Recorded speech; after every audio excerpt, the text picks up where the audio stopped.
After a raucous game 2, a bunch of personal fouls, a bunch of technical fouls, flagrants and everything, Joey Crawford there in the building for game 3, and the Heat and the Bulls.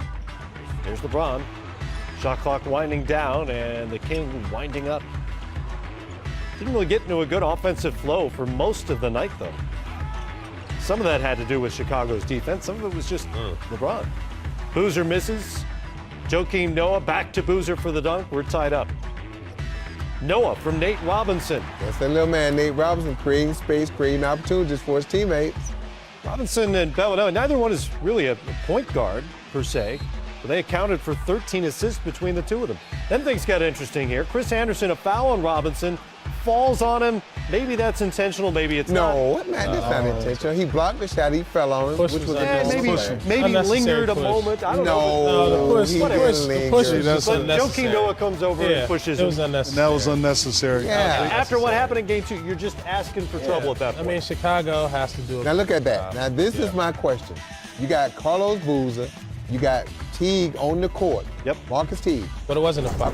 Well, according to the rules, if you step on that court, you cross the line. In an altercation. You're going to be suspended automatically for the next game. The question is, was that an altercation?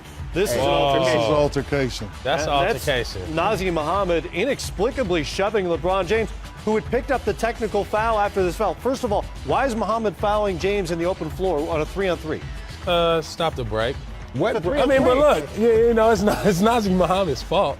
You know, you tried to foul LeBron, and then he just slung you to the floor, and you got upset.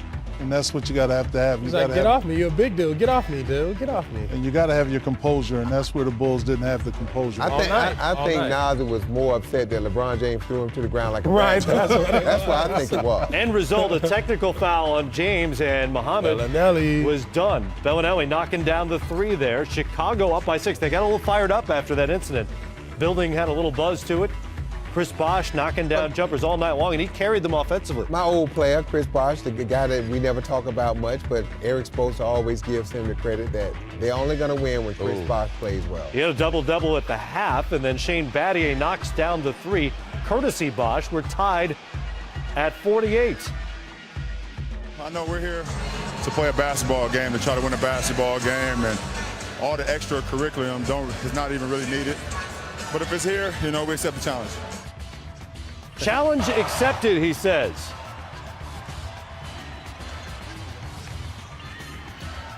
Jimmy Butler fronting James. That's just good offense. Yeah, it is. I mean, but one thing Butler's got to do when he sees that he's got to force LeBron James deeper, push him under the basket to take away that lob. And then you got to have ball pressure. Rick says it all the time. You know, when a guy's fronting in the post, you got to have pressure on the ball. Meanwhile, Chalmers throws it out of bounds, gets an earful from Bosh. Boy, they like to yell at Chalmers. They give Chalmers a hard time. Yeah, they do. Give Chalmers a hard time. That's his job, Barry. You know that. Look at Noah. Look at Noah. Gibson with a layup and foul. Yeah, keep it up. Joking right in the middle of that, as he is with everything else. Robinson misses the jumper. And look at this block by little man Nate. Great defense by both Noah, who got a hand on the ball, and the little Robinson. man. I'm telling you, man. Get that out of here. That's why, Rick, that's why we didn't allow little guys to come to the basket. See? It's the same thing. You don't want to cheer for no little guy. Just get him out of the way. Get him on out the way. Bellinelli called for the charge, 5th foul of the game. That hurt. I think that hurt Chicago a lot, Bellinelli, you know, getting in foul trouble. That's one of those horse shots LeBron James just made. That hurt him a lot, too. The reaction from Noah was priceless as he tried to scramble over there to stop James. Butler, and 1. Chicago up 73-72. My guy. Bosh. Chris Bosh, corner 3 drops. He was 1 of 2 of the night from out there, 20 and 19 for Bosh. James to Wade. Execution championship basketball. And this is when Chicago ran out of gas as far as defense. Played a lot of minutes. I think that was the coup de grace. That was the dagger. Yes, it was. Knocks down the long 3, and then out of the double team, Norris Cole. 7 of his last 7 from 3-point range. And if the previous 3 didn't do it, that did.